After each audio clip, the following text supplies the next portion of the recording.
കവിയും ഗാനരചയിതാവും ചലച്ചിത്ര സംവിധായകനും പത്രപ്രവർത്തകനുമായിരുന്ന പി ഭാസ്കരൻ മാസ്റ്റർ ഓർമ്മയായിട്ട് 19 വർഷം.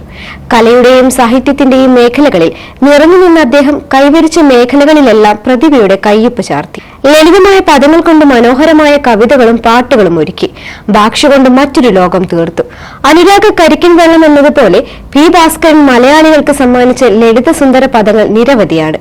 ഓർക്കുക വല്ലപ്പോഴും പോലെയുള്ള അനശ്വര കാവ്യങ്ങൾ എഴുതിയ അദ്ദേഹം അതേ ഭംഗിയോടുകൂടി തന്നെ പാട്ടുകളും എഴുതി.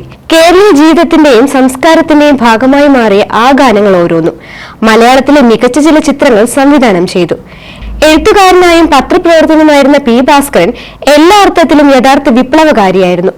രാമു കാര്യായിട്ടും പി ഭാസ്കരനും ചേർന്ന് സംവിധാനം ചെയ്ത 1954 പുറത്തിറങ്ങിയ നീലക്കുയിൽ ദേശീയ ചലച്ചിത്ര പുരസ്കാരം ലഭിക്കുന്ന ആദ്യ മലയാള സിനിമ എന്ന കീർത്തി സ്വന്തമാക്കി.